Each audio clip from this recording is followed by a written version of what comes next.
Well, welcome to the Daily Brief on Metro Milwaukee's health and the economy, brought to you by the Medical College of Wisconsin and the Metropolitan Milwaukee Association of Commerce.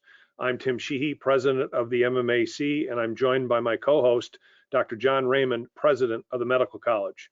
Each day at 3:30, we bring you this 19-minute fact-filled update on the impact of COVID on our health and economy. This website is powered by Aurora WDC. Our special guest today is Steve BAAS, Senior Vice President of Government Relations for the Metropolitan Milwaukee Association of Commerce, and Steve will give us some insight on the Supreme Court ruling. But first, let's start with Dr. Raymond and a bit of our healthcare update, and then moving forward, working in a rather unusual environment post the Supreme Court ruling. Yeah, thanks, Tim, and good afternoon, everyone. I'll run quickly through our COVID-19 indicators. The doubling time for COVID-19 was stable at 16 days in Wisconsin and at 19.8 days in Milwaukee. The daily growth rates for the last 7 days also remained stable at 2.9% in Wisconsin and 3% in Milwaukee. And there were 373 positive COVID-19 tests in Wisconsin today out of 5,487 tests administered, with a 6.4% positive rate. Now that 5,487 tests administered was a new high. And there were 172 new positive tests in Milwaukee with a 13% positive rate. And I'm not sure which of the new National Guard tests were included in either one of these numbers, and that's something that I'll look into and inform you of in the future.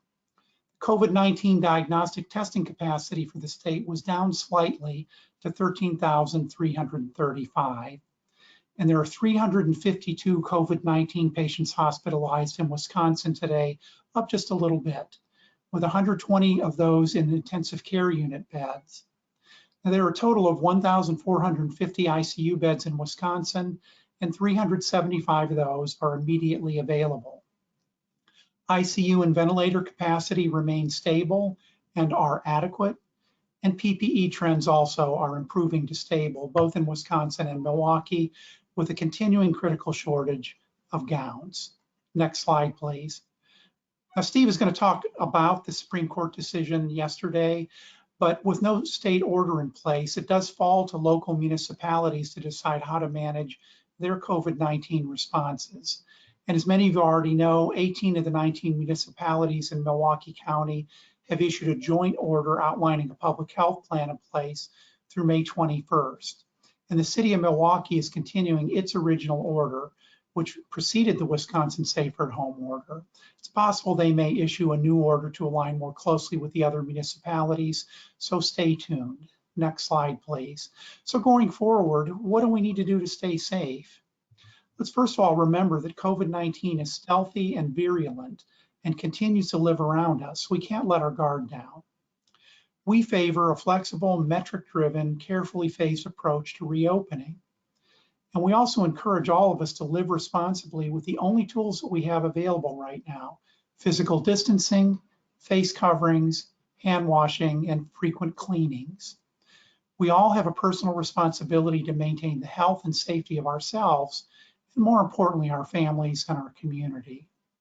And we're going to look to the public and private sectors to work together collaboratively on a mitigation plan in case there's a surge or secondary wave of COVID-19. Next slide, please. And this final slide shows 6 key responsibilities for all of us as we try to stay safe and continue to open up the economy. We need to give businesses clear guidance about keeping customers and employees safe.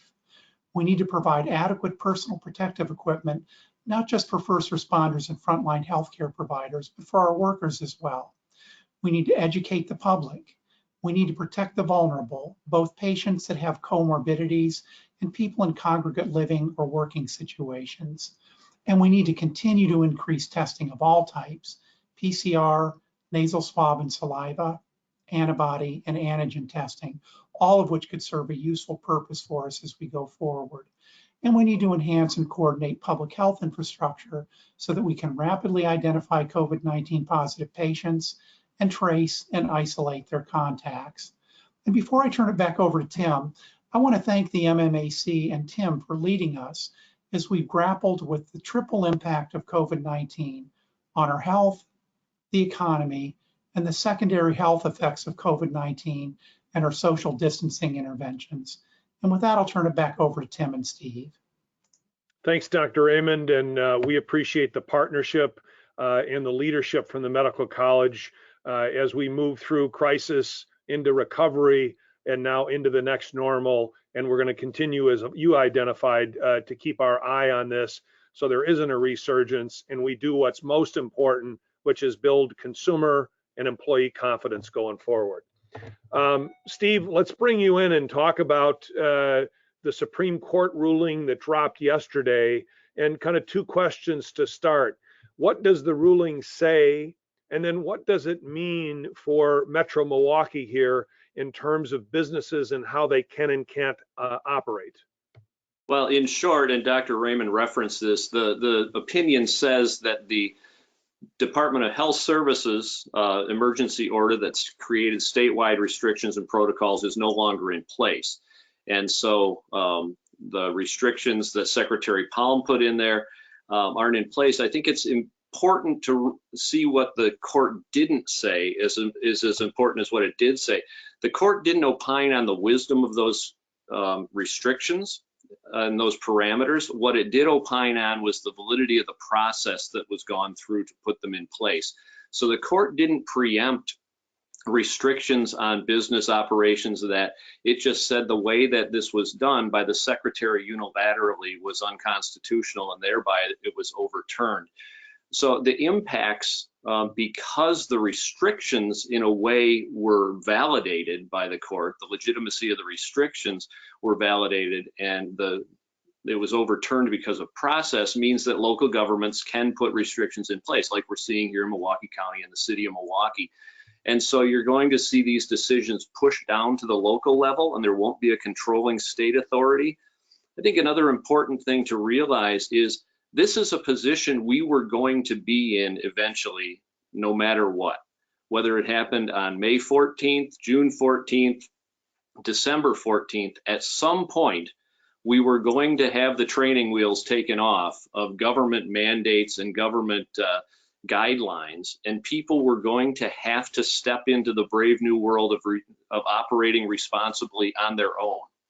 And so we've entered a new era of responsible freedom, and I think that's really the punchline for how we're operating here in the region now. It's an era of responsible freedom. There's more freedom with the rule removed at the state level, but it demands a higher level of responsibility from business leaders and from individuals to make sure that we're operating in an environment with risk in a way that reduces that risk as much as possible. So one of the confusing pieces, Steve, and maybe you can clear this up, was whether or not there was a 6-day stay or waiting period, or whether or not these local regulations kicked in today. Yeah, there was some confusion because there was a concurring opinion by Justice Rogensack where she said that the legislature had asked for a 6-day stay so that a new rule could be put in place, or there was some time to adapt to a situation where the old rule wasn't there. The majority opinion in the case said you've had enough time to work on that. If that was a real concern, you've had plenty of time since you filed this, so we're not going to give you that 6-day stay. There was some confusion created because Justice Rogensack, in her concurring opinion, wrote that if it had been up to her, she'd have granted that 6-day stay, but she realized that the majority opinion had validity, that there was enough time to do that. So without that stay, these local orders go into effect immediately, and the elimination of the statewide authority goes into effect immediately. So there was a little confusion about whether there was or wasn't the stay. The majority opinion, the controlling opinion in this, left no stay and made the effect of the ruling immediate. Justice Rogensack suggested that she might have appreciated a stay or supported a stay if the majority had gone that way. So can you explain kind of where we stand today? We have health officers in Ozaukee, Washington, Waukesha counties, and then we have 19 municipalities in Milwaukee County, including the city of Milwaukee. So how many different health orders are out there in the metro area? Well, right now, they're in the Milwaukee metro area, immediate Milwaukee metro area. There's essentially two orders. There's the city of Milwaukee order, and then there's the order signed on by the 18 and 19 municipalities in Milwaukee County. Beyond that, in the direct metro region, there are no other counties or municipalities who have imposed their own separate orders. The city of Racine and the city of Kenosha have orders in place, just a little to the south of us. Rock County has orders in place, and there's some orders in Fond du Lac and Brown County, local orders there. But in the metro area, there's really two local operating orders in place, and it's the city of Milwaukee's and it's the county. And as Dr. Raymond suggested, I think it's not unrealistic to think that we're going to effectively have one, as the city of Milwaukee might be looking at adjusting their order to match up with the consolidated order for the 19 municipalities. So kind of as we work through this, if I'm understanding your explanation right, bars and restaurants could be open in the WOW counties, Waukesha, Ozaukee, and Washington, but not in Milwaukee. You could have a mall open in one of the surrounding counties, but not in Milwaukee. So there are some distinct differences in terms of which businesses can be open where. Correct. This is going to be a live experiment going on here in what the impact of removing the restrictions are from an epidemiological standpoint, but also from an economic standpoint. You know, on the east side of 124th Street, you're going to have restrictions in place that aren't there on the west side of 124th Street. You know, Mayfair Mall is looking at a different reality than Brookfield Square Mall is. And those things, as we go forward, I think are going to determine both on the health side and the economic side where communities go in the long run. In the near term, we have these interim local orders. I think if we see spikes in infection rates and in hospitalization rates, as the state has opened up its order, I think you'll see some more local communities putting in tighter restrictions and looking at local orders to clamp down on activities. Conversely, I think if we see trends continue pretty stable or even improving, I think you'll see some of the orders that are in places like Milwaukee County and City of Milwaukee ease up a little bit to address that economic competitiveness issue. So I think the reaction in terms of the orders are really going to be driven by what we see in terms of the infection rate and hospitalization rates over the next week to 10 days. Yeah, let's bring Dr. Raymond back in, and we'll go to questions here.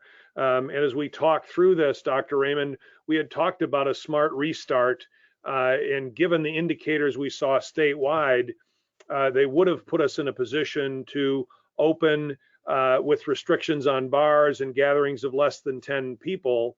And so the question as we go forward now is, to the extent that there are restrictions at the local level, what metrics will they be using to move to the next phase?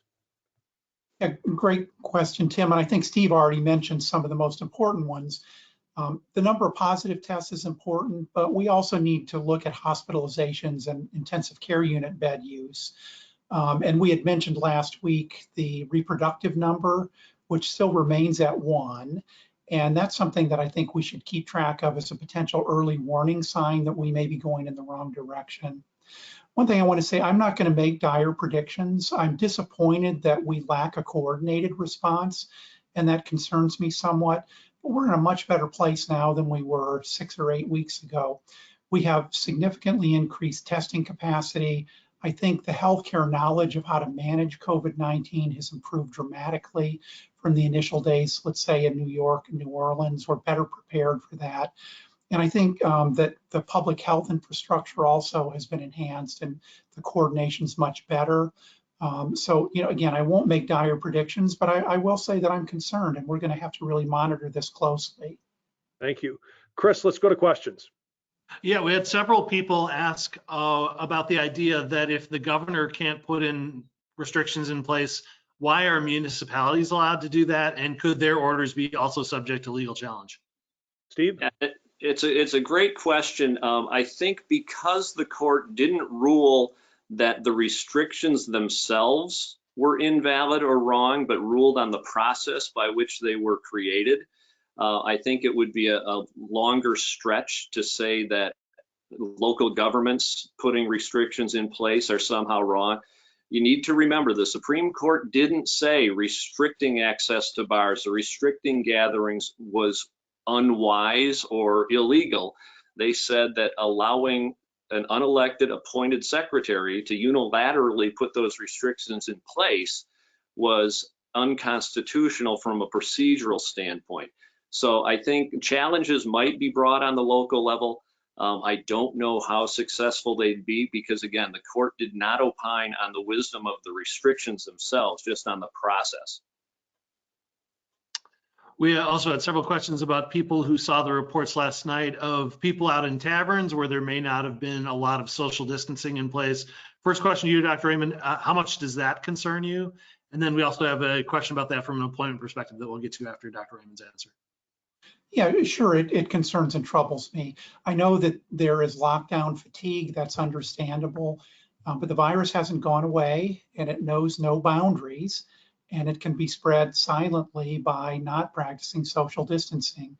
So I would hope that as we go through the next phase here, that people remain mindful about and courteous about protecting other people, because this is a stealthy virus.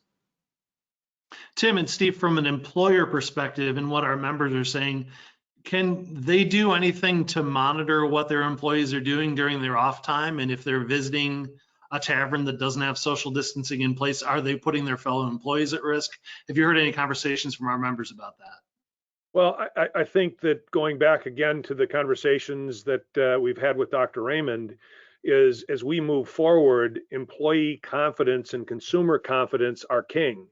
And when you go back to work, even if you're social distancing, you want to have some confidence that your fellow employees are being respectful of the impact of what Dr. Raymond has described as this stealthy disease. I think employers are going to be very reticent about digging into employees' personal lives, as they should be.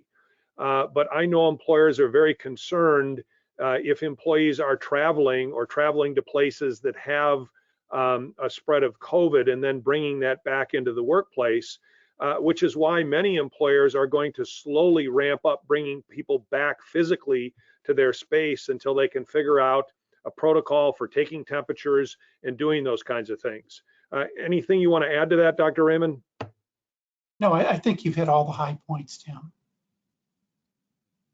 Dr. Raymond, you addressed this a little bit at the beginning of your presentation, but for people who may have joined us a little bit late, with so many different policies in place right now, what are 3 or 4 different things that people should remember to keep themselves safe regardless of the environment or policy they're living under?